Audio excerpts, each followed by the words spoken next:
Winning a professional mixed martial arts contest, particularly when competing in a major promotion, is something only a select few have experienced. While getting one's hand raised at the highest level of competition is an impressive accomplishment, not all victories are deserved. In this episode, we'll take a look at 10 controversial wins, which the victor couldn't have felt all that good about.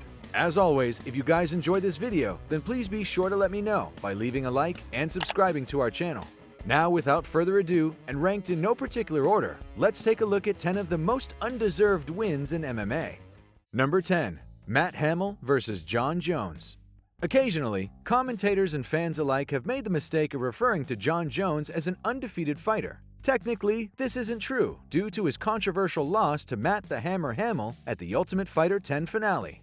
In truth, Jones was winning the contest handily and even appeared to be on the verge of finishing his opponent with a series of vicious elbows. When the fight was stopped, many of the spectators and even Jones himself believed he had secured a TKO victory. As such, many were surprised when Bruce Buffer declared Hamill the winner via disqualification. As it turned out, Jones had used 12-6 elbow strikes, which are illegal under the unified rules of MMA. According to the record books, Matt Hamill is the only man to have a win over Jon Jones. That said, it would be a gross stretch to claim that he actually beat the longtime light heavyweight champ, considering how things were going prior to the foul. Given the nature of the setback, many in the MMA community still consider Jones to be unbeaten.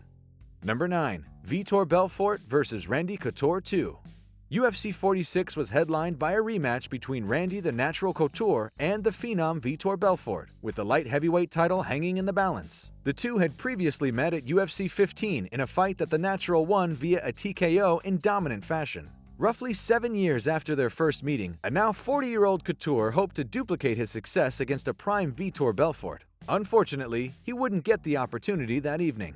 Less than a minute into the bout, Belfort landed a glancing blow that caused a cut above his opponent's eye. Doctors deemed the cut was too severe for the champ to continue. Given that it was a bit of a fluke injury, which occurred inside the first minute, the fight could have been ruled a no contest. Instead, Belfort was declared the winner and awarded the UFC Light Heavyweight Championship in what could only be described as a lackluster title win. Couture would be granted an immediate rematch and regain his light heavyweight crown at UFC 49.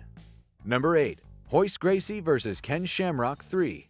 With its origin dating all the way back to UFC 1, Royce Gracie vs. Ken Shamrock was the promotion's first great rivalry. The MMA Pioneers trilogy began with a Gracie win at the organization's inaugural pay-per-view. While their second meeting at UFC 5 ended in a draw, many pundits believe that Shamrock would have been declared the victor had there been judges present at the time. Sadly, the pseudo-rubber match went down roughly 21 years after their second encounter at Bellator 149. The contest featured a 52-year-old Ken Shamrock taking on a 49-year-old Royce Gracie. During the fight, Gracie earned a quick TKO victory in the opening round, but unfortunately, it came with controversy. When the replay aired, it appeared Gracie had kneed Shamrock below the belt, which gave Gracie the edge to take him to the ground and end the fight. The BJJ icon claimed his knee didn't connect with the groin, though the footage appeared to show otherwise. Number 7. Aljamain Sterling vs. Petr Yan. The most controversial title change in recent memory occurred last March at UFC 259. With the bantamweight strap on the line, the champion Petr No Mercy Yan clashed with Aljamain Sterling in a fight with an unfortunate, albeit memorable, ending. Initially, the bout was very competitive. However, as time went on, things were beginning to go the champ's way. Just when it looked like Yan was taking over, No Mercy threw an illegal knee that would end up costing him the title. After the blow landed, Sterling appeared stunned and claimed he was unable to continue. Because of this, Petr Yan was disqualified and Sterling was awarded the win. While he wound up with UFC gold around his waist, some fans and pundits suggested the New York native may have been faking the injury, or at least exaggerating the effects of the impact to claim the bantamweight title. Either way, winning a championship by disqualification leaves plenty of doubt as to who the best fighter in the division actually is. Number 6. Tsuyoshi Kosaka vs. Fedor Emelianenko 1. Reminiscent of Couture vs. Belfort 2, Ring's King of Kings 2000 featured a freak injury that halted a fight prematurely. This time around, it happened in a tournament bout between all-time great heavyweight Fedor Emelianenko and Tsuyoshi Kosaka. Just 17 seconds into the contest, Kosaka's elbow appeared to glance Emelianenko's eye, resulting in a deep cut, causing the ringside physician to stop the fight. Under normal circumstances, the bout could have been ruled a no contest. However, since it was a tournament, a winner needed to be declared, thus resulting in the first loss of the Russian's career. Following the setback, Fedor would remain unbeaten for the next decade and go on one of the most remarkable runs in MMA history, defeating many of the best heavyweights of his era. During that span, he even avenged the loss to Kosaka at Pride Bushido 6 in 2005. Number 5. Matt Hughes vs. Carlos Newton. Former NCAA Division I wrestler Matt Hughes would become one of the all-time great UFC welterweight champions. That said, his inaugural title win hardly foreshadowed his Hall of Fame run with the promotion.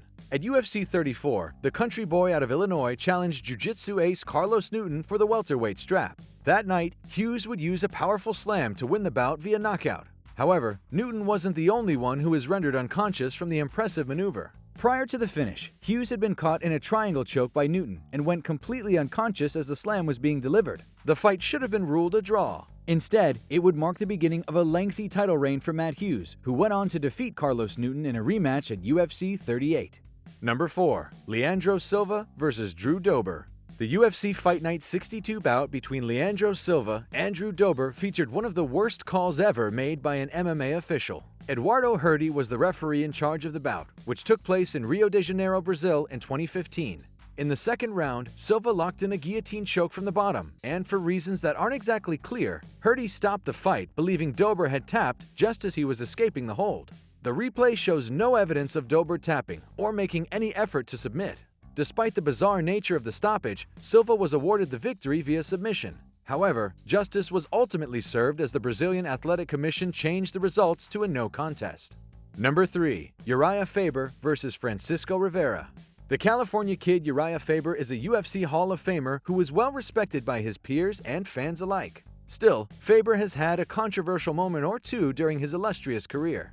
One such moment came during his UFC 181 clash with Francisco Rivera. During the matchup, Faber landed a brutal eye poke, which the referee didn't notice. The illegal blow led to Faber cinching in a choke and securing the victory. The poke was so severe, Rivera would need surgery to repair a cracked retina. At the very least, the referee should have given Rivera time to recover. Had that happened, the bout likely would have been stopped and declared a draw or even a disqualification loss for Faber. Number 2. Megan Anderson vs. Cat Zingano. Alpha Cat Zingano began wrestling at the age of 12 and would go on to enjoy a successful college career that saw her win a national championship. Her elite grappling served her well in the world of mixed martial arts, where she would defeat several big names including Miesha Tate and Raquel Pennington. Of course, she is arguably best known for being the last woman to defeat double champ Amanda Nunes in a bout that went down in 2014 at UFC 178. Hoping to face Nunes, this time for a title, Zingano moved up to the women's featherweight division. On paper, her inaugural featherweight matchup against Australia's Megan Anderson looked favorable, given Zingano's wrestling pedigree and Anderson's suspect takedown defense. Unfortunately, their UFC 232 bout would end in a bizarre fashion. Just over a minute into the contest, Anderson threw a high kick that resulted in a toe lacerating her opponent's eye. Unfortunately, Zingano was unable to continue, resulting in a controversial TKO victory for Anderson. Displeased by the ruling, Zingano claimed the shot should have been considered an eye gouge, which would have resulted in a no contest. Legal or not, it felt like the match ended before the better fighter was determined. Number 1. Bobby Green vs. James Krause.